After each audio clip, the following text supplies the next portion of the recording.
Creative computer পক্ষ থেকে আন্তরিক শুভেচ্ছা। প্রিয় শিক্ষার্থী, যারা ডাটা এন্ট্রির কাজ করে থাকেন তাদের ক্ষেত্রে আজকের এই টিউটোরিয়ালটি খুবই গুরুত্বপূর্ণ। তো চলুন শুরু করি। লক্ষ্য করুন, আমি আমার কম্পিউটারের ডেস্কটপে একটি পিডিএফ ফাইল রেখেছি। আমি যদি এই ফাইলটিতে ডাবল ক্লিক করি, লক্ষ্য করুন ফাইলটি ওপেন হলো। এবার আমি যদি একটু জুম ছোট করি তাহলে আপনারা লক্ষ্য করবেন এখানে মোট 2টা পৃষ্ঠা দেখা যাচ্ছে। তো আমরা অনেকে যারা বিভিন্ন অফিসে জব করি অথবা আমরা বিভিন্ন অনলাইনে কাজ করি, তাদের বিশেষ করে যারা ডাটা এন্ট্রির কাজ করেন, বায়ার অনেক সময় আপনাদের এমনও কাজ দেয় যে এখানে একটি পিডিএফ ফাইলে অনেকগুলো পৃষ্ঠা রয়েছে, আপনারা এগুলো আলাদা করে দেন। তো এরকম ক্ষেত্রে আপনারা কিভাবে সেটি করবেন? হ্যাঁ প্রিয় শিক্ষার্থী, ক্রিয়েটিভ কম্পিউটার পক্ষ থেকে শুভেচ্ছা। আজকে আমি সেই প্রক্রিয়াটি আপনাদের দেখাবো। তো চলুন, এজন্য প্রথমে যে কাজটি করতে হবে, এটি বিভিন্নভাবে করা যায়। আমি আপনাদের এখানে দেখাবো কিভাবে, অর্থাৎ আই লাভ পিডিএফ এই ওয়েবসাইটটির মাধ্যমে কিভাবে আপনারা কাজটি করবেন। তো প্রথমে আপনি যে কাজটি করবেন, গুগলে এসে আপনি লাভ পিডিএফ এরকম লিখে সার্চ করলে কিন্তু লক্ষ্য করুন এখানে একটি লিঙ্ক পাবেন। এই লিঙ্কে ক্লিক করলে কিন্তু এরকমটি দেখতে পাবেন। যাই হোক প্রিয় শিক্ষার্থী, এখানে লক্ষ্য করুন আপনি স্প্লিট পিডিএফ, এটি শুধু না, এখানে আরও আপনারা একটু ব্রাউজ করে দেখতে পারবেন যে এখানে লক্ষ্য করুন PDF to Excel, PDF to power point, PDF to word সহ অন্যান্য কনভার্ট কিন্তু আপনারা সহজে করে নিতে পারবেন। তো প্রিয় শিক্ষার্থী, যেহেতু আমরা একটি পিডিএফ ফাইলের অধীনে 2টা পৃষ্ঠা রয়েছে, তো আমরা এটাকে ভাগ করে ফেলবো। আর এই কাজটি করার জন্য প্রথমে আপনার যে কাজটি করতে হবে, এখানে এসে স্প্লিট পিডিএফ আপনি এখানে ক্লিক করুন।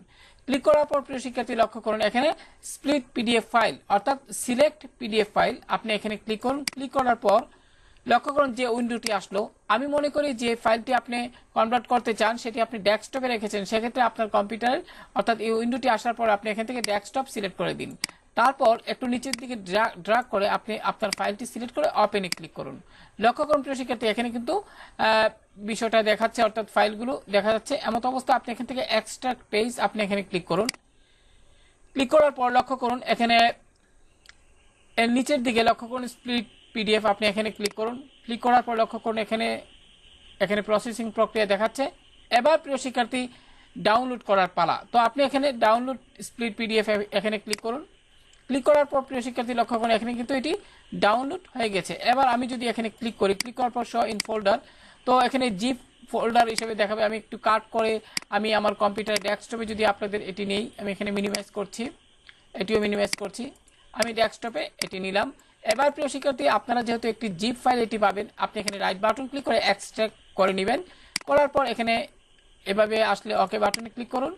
এবার প্রিয় শিক্ষার্থী লক্ষ্য করুন এখানে আপনার এখানে লেখা দেখা যাচ্ছে আই লাভ পিডিএফ, আপনি এখানে ক্লিক করুন। ক্লিক করার পরে লক্ষ্য করুন এখানে কিন্তু 2টা পিডিএফ ফাইল আপনারা দেখতে পাচ্ছেন। কত সহজে কিন্তু আমরা যে কোনো পিডিএফ ফাইল, অর্থাৎ একটি পিডিএফ ফাইলের মধ্যে যদি অনেকগুলো পৃষ্ঠা থাকে তাহলে কিন্তু খুব সহজে কিন্তু আমরা সেগুলোকে আলাদা করে নিতে পারবো।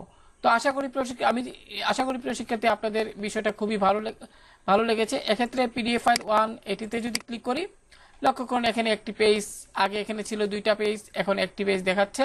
আমি এটি ক্লোজ করে ফেলি। ঠিক একই নিয়মে আপনারা যেটি করবেন, এক্ষেত্রে 2 নম্বর যে এটিও আমি যদি ওপেন করি, লক্ষ্য করুন এখানে এটি দেখাচ্ছে।